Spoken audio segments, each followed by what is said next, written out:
नमस्कार दोस्तों, मैं इंद्रजीत यादव आजमगढ़ से और आप देख रहे हैं हमारा यूट्यूब चैनल आइए गुरुकुल पॉइंट। आइए गुरुकुल पॉइंट में आप सभी दोस्तों का स्वागत एवं अभिनंदन है। तो चलिए आज जानते हैं उस महामारी के इलाज के बारे में, वह भी सरल सहज घरेलू तरह से, जिसके कारण हमारे भारत में ही नहीं बल्कि विश्व में हजारों की संख्या में लोग मरते हैं, जिसका नाम है दमा अथवा अस्थमा। तो इस दमा और अस्थमा के इलाज के लिए हमारे आयुर्वेद में बहुत ही कारगर तथा प्रभावशाली जड़ी बूटियां हैं, जिसके माध्यम से हम यदि नियमित लगातार सेवन करते हैं तो इस दमा अथवा अस्थमा में लाभ ही नहीं बल्कि इसको हम जड़ से समाप्त कर सकते हैं। चलिए सबसे पहले जानते हैं इसके लक्षण को, कि इस दमे जैसे बीमारी में मरीज को घुटन महसूस होती है, सांस लेने में तकलीफ़ें होती हैं और सांस की नली अति संवेदनशील हो जाती है तथा कभी कभी फेफड़े में सूजन आने के कारण वह खिंचाव होता है और सीने में भारीपन अकड़न जैसी बनी रहती है और हमेशा बलगम बना रहता है। तथा इसका प्रमुख दो कारण हैं।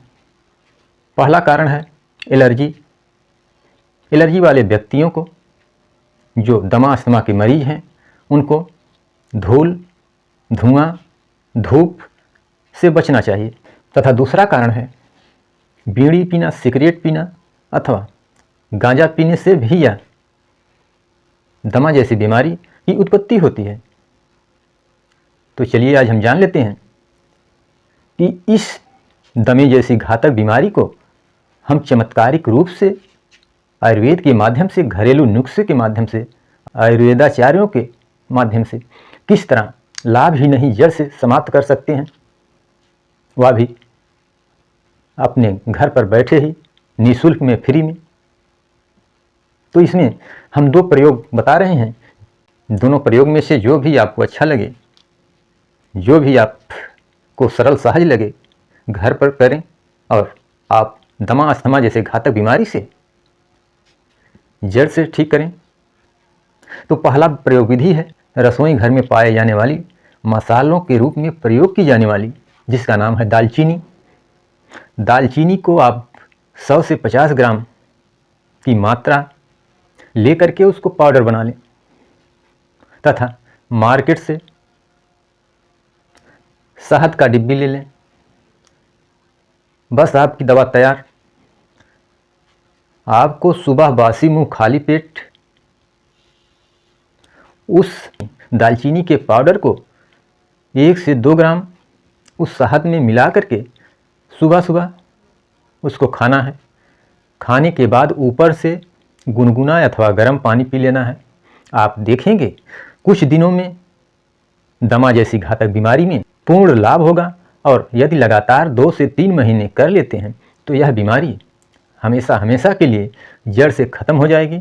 और इसके साथ में आपको एक काम करना और है कि दिन में सूखी गरी थोड़ी मात्रा में 10-20 ग्राम आप रोज़ चबा कर खाएं। इससे भी साथ में बहुत ही लाभ होगा। अब हम दूसरी प्रयोग विधि बता रहे हैं इस महामारी, जानलेवा बीमारी से बचने के लिए।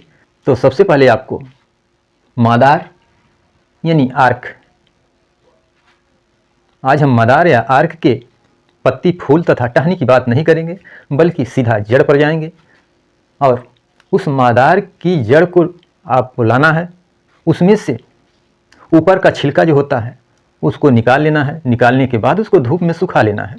धूप में यदि पूर्ण रूप से सूख जाए, उसका वजन करना है कि कितनी मात्रा में है, चाहे वह 50 ग्राम हो, 100 ग्राम हो। उसके साथ में एक दिव्य औषधि और भी है, जिसका नाम है जवाइन। अब हम उस सूखे हुए छाल को मदार के लेंगे और साथ में उतनी ही मात्रा में जवाइन लेंगे। मदार के सूखे हुए छाल और जवाइन के बराबर मात्रा में लेने के बाद दोनों को साथ में पाउडर करेंगे। यदि पाउडर हो जाए उसको एक डिब्बी में रख लें और उसमें स्वादानुसार सेंधा नमक डालना है और उसको सुबह, यदि पुरानी ये दमा के मरीज हैं तो उनको सुबह और शाम दोनों टाइम यदि साल 2 साल के मरीज हैं तो उनको खाली सुबह, वो भी बासी मुँह, खाली पेट, आप मटर के दाने के बराबर मात्रा में यानी 1 चुटकी उस पाउडर को लेकर के गुनगुने या गर्म पानी से यदि खिलाते हैं तो उनको लाभ ही नहीं या जड़ से समाप्त करने में यह जड़ी महत्वपूर्ण योगदान रखती है और आप इसका उपयोग करके दमा जैसी घातक बीमारी से हमेशा हमेशा के लिए निजात पा सकते हैं। तो बस आज इतना ही, मिलते हैं अगले वीडियो में और लेकर एक नई दिव्य औषधि की जानकारी को लेकर। तब तक के लिए हमें इजाज़त दीजिए। नमस्कार।